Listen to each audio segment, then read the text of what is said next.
نفتقاتي رمضان جيني والجالتني خولوني صوفي والقافتني نفتقاتي رمضان جيني والجالتني خولوني صوفي والقافتني يا ربي ستي اللبا dhaggeeffattoota keenya har'a gaafiif deebii pirezidaantii Maammee waliin qabna nu waliin turtii gaarii. Egaa gamanumaan gara gaafiitti seenna. Pirezidaantii Maammee mee haala amma erga biyya Oromiyaa seentanii haala filannoo dhufaaruuf qophiitti jirtu mee akkamitti jirtu mee dhaggeeffattoota keenya nuuf dhageessisi. Ijoollee waamee qeerroo waraqata koo battanii maal jedhee waa hundaanuu jechuudhaan akka namni na filatuuf ittiin qophaa'e. Egaa pirezidaantii Maammee deebii deebiftaniif isin galateeffanna. Mee hamma gaafii gara lamaffaatti deema.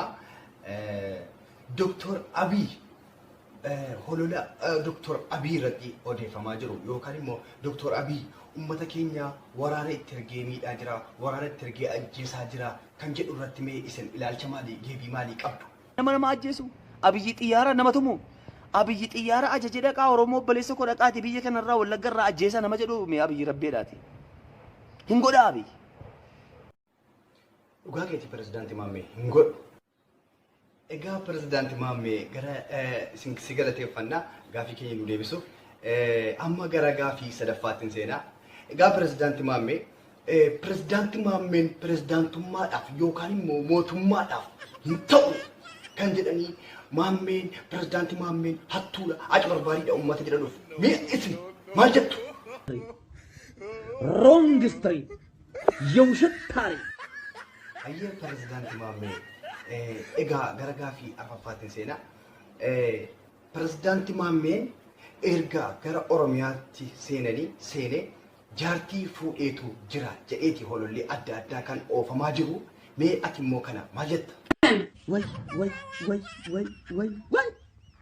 Ha? Wayo.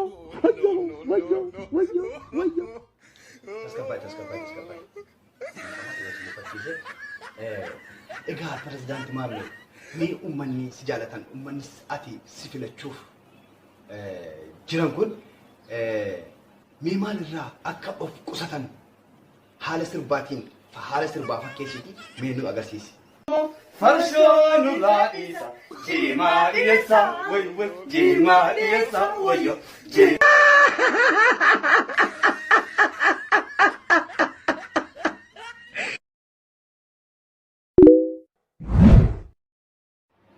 Ayyee dhaggeeffattoota keenya akkam jirtu nageenyi keenya jaalaaf kan kabajaa bakka jirtanutti isin bira nuuf haa gahu jechaa. Egaa akkuma beekamu har'as keessummaa addaa qabannee dhufneerra keessummaan sunis Dr. Abdusseedha. Hayyee Dr. Abdussee mee al tokko bebbireediiti al tokko fuula kee haxaariitii sagaleen keessa akka deebii nu deebisuuf siif mijaa'u fi of qaqqajeelchi mee.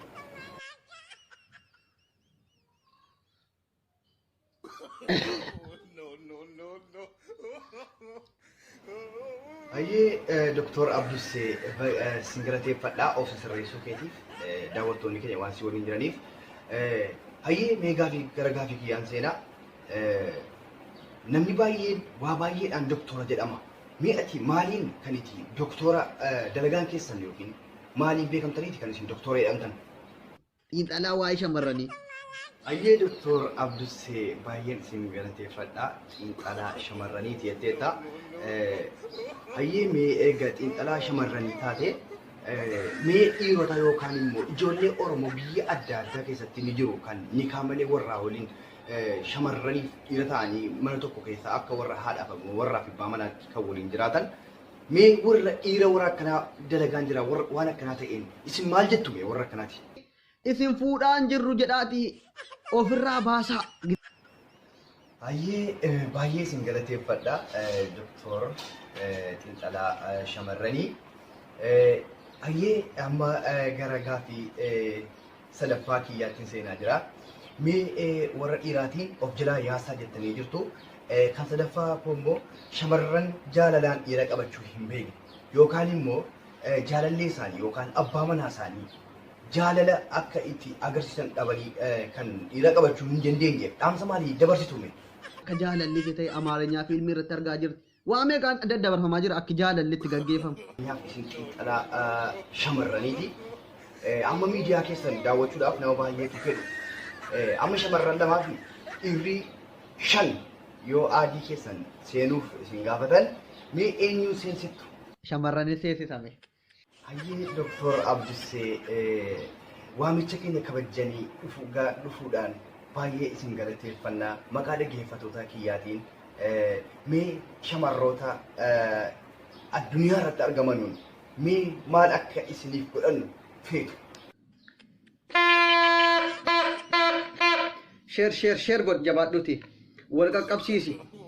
Yaa jarri keenya invite godha share godha dafaati.